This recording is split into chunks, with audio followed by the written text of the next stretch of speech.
Welcome back to the Uneducated Philosopher.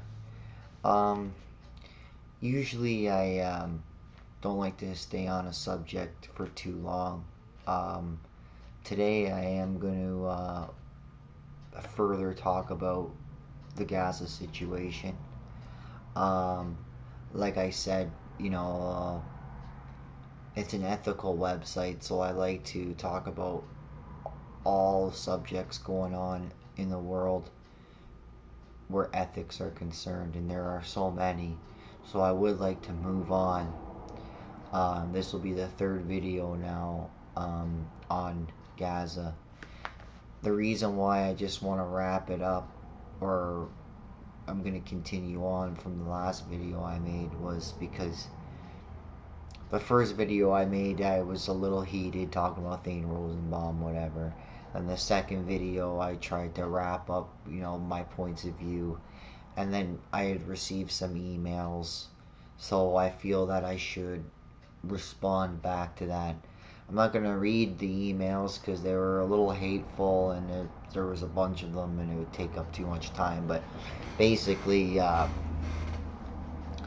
to sum it up, First, I want to clear something up. I'm not Palestinian. A few of the emails were like, take your Palestinian ass back to the Middle East or something. I don't know if people think that I'm Palestinian or if I look Palestinian. I don't know. Like both my parents were born in Italy.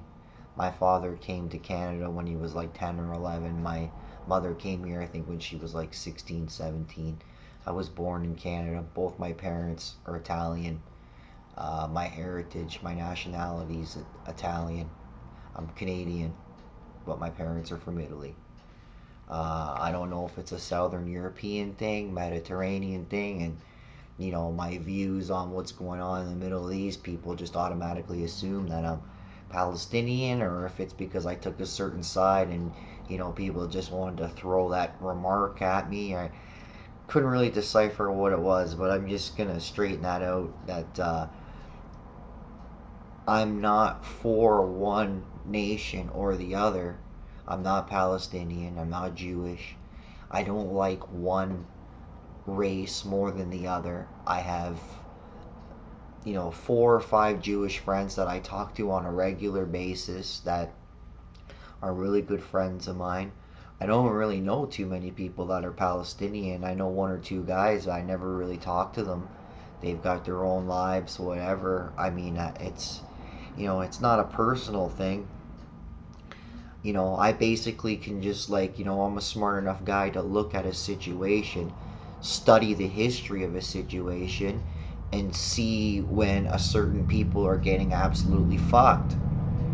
I mean, I don't think it takes much of a genius to figure that out, but I have that ability to look into something and see that, okay, both sides are doing things that are wrong, and both sides should be, held accountable in front of the world court. But bottom line, when you go to the very beginning of the situation, and when you get to the whole of the situation, you can see that it's a very one-sided war, and there are a people that are getting completely screwed over. And, I can't help but asking the question that if almost all the media channels and newspapers and magazines and like Hollywood and if 90% of the multimedia in the world, if it wasn't owned by Jewish people or Jewish background, would this even be an issue? Would this even be a question on what's going on? Would people even be questioning whether this is right or wrong on what's going on right from the beginning? I can't help but ask that question. Now, there's also the argument that, the United States have supported it from the beginning. Before that, the English did. I mean, it was the English that basically started this in 1917. A lot of people don't know that, but it's true. and it was basically to protect their interests in the energy sector in the Middle East. And then after World War II, there was a deal made, because America came in and saved Europe's ass. So America took the driver's seat, and the price was the energy sector. That was like the biggest price. And, you could see where they pretty much said, well, it's a good plan. We're going to continue that plan. So it basically switched hands, and then the United Nations formed, and they supported the settlement plan, and then so on and so forth. But, basically what it comes down to is you have America, basically runs United Nations. So, even if United Nations is against what's going on, America could just say, shut up or whatever. And they were doing that up until now. Now it's getting too crazy where there's only certain things that you can do until the people start saying what's going on, right? But, basically you have the media that's owned, and I mean, it's no surprise that I'm saying this right now. I mean, everybody knows that the biggest chunk of the multimedia world is owned by, Jewish background. And I'm not saying that there is, a lot of these conspiracy theorists, they say this big Zionist plot and blah, blah. I'm not saying that. But what I am asking is, if they didn't own such a large interest in the multimedia world, would this even be an argument? What's going on over there? I mean, that's something to think about, right? And I mean, and I keep getting these emails still from people just trying to pound home the, Robbie, the uneducated philosopher, whatever you call yourself, you're an idiot because, we have the right to defend ourselves. And I keep saying over and over again, yes, every nation in the world has the right to defend themselves, as long as they've used every option available. If all options are fully exhausted, all peaceful options, every single thing is fully exhausted, and you have absolutely no choice but to use force, then you're justified. But I honestly do not believe that that is the case here, and that never has been the case. I think, Israel basically says, okay, we have our excuse, now let's go right to the force. So, they basically throw a little bone out there to, play out for the media. So, they'll go, we're going to offer them a deal that what we know they're not going to accept as a ceasefire. As soon as they turn it down, boom, force. And that's not the way you justify things, and that's not the way it's done. And that's not defending yourself. I'm sorry, but that's not defending yourself. So that's my argument to that. And it's not that I like one side more than the other. I think the war should stop. I think both sides should be accountable for what they have done. But bottom line is that it's a very one-sided war. And the Palestinian people from the get-go are getting completely screwed and pushed out and almost eradicated to a point. And I mean, you would think that the Jewish people, out of all people, would be against something like that. Considering, half a century before all of this, not even in some cases, they were going through the same thing. I don't understand that. I don't know. Maybe it's this logic that either we kick ass or we get our asses kicked in this world. It's like, hate or be hated. I don't know what it is, but you would think that they would have a little more sympathy. But anyways, for the people that want to send me emails and stuff, saying that I'm this Jew hater and that think that I'm Palestinian for some reason, my last name is Colachico. I'm Italian. I'm not Jewish. And I don't have nothing against Jewish people or Palestinian people. I'm just calling it how I see it. Both sides are committing massive war crimes, but the war is one-sided. I do believe that Israel is committing a hell of a lot more war crimes than Hamas, even though they're the ones that are called an army and Hamas is called the terrorists. And I do believe that because the media world is predominantly owned and ruled by, Jewish background, that it's very one-sided, the opinions. And I don't even think that if that wasn't true, this would even be a question. So anyways, I'm going to quickly read the New York Times, the International New York Times. This is the Saturday and Sunday edition, August 2nd and 3rd. Ceasefire in Gaza quickly crumbles.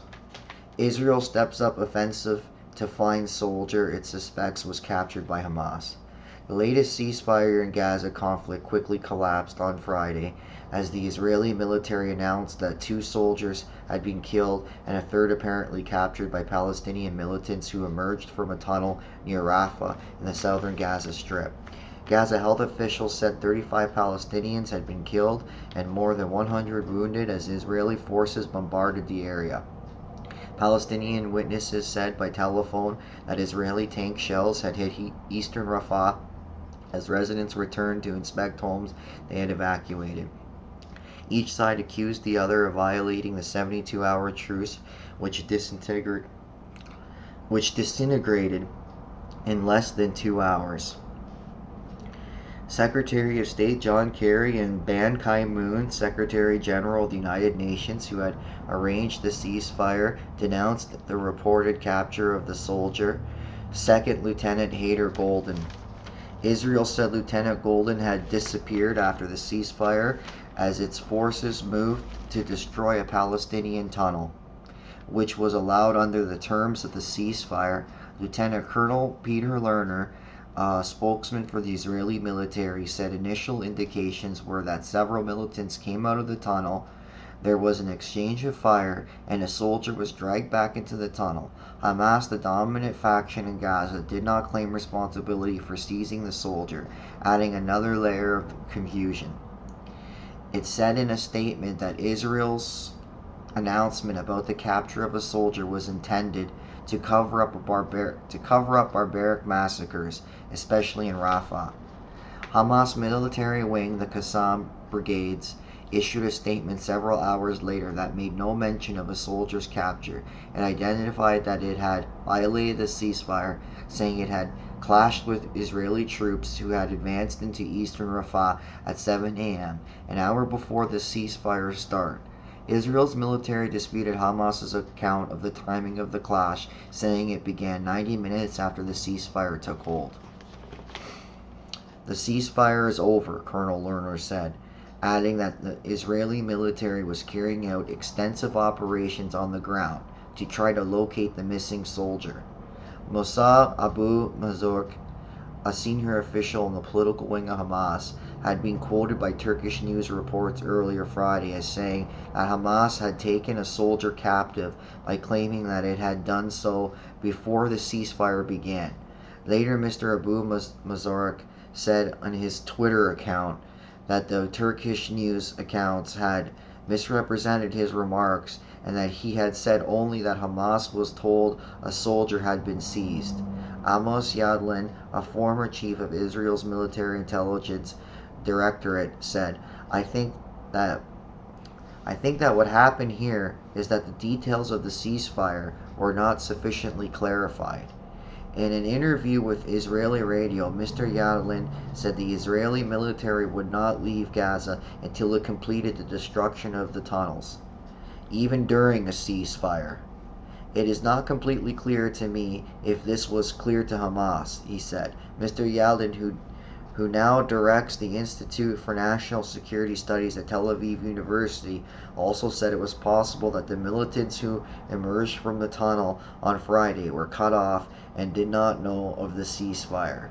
In the absence of any command and control, he said, it could be that they emerged to commit a preset attack that it had prepared earlier. So, I mean,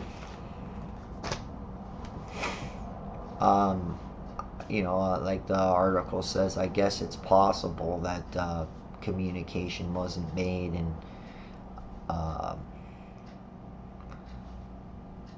I guess communication wasn't made, and there was an attacks that went on, and they didn't know there was a ceasefire, they're saying. But I really don't think that that's an excuse, even for both sides, because shit happens. You realize, okay, there is a ceasefire, so then you stop what you're doing and you continue the ceasefire.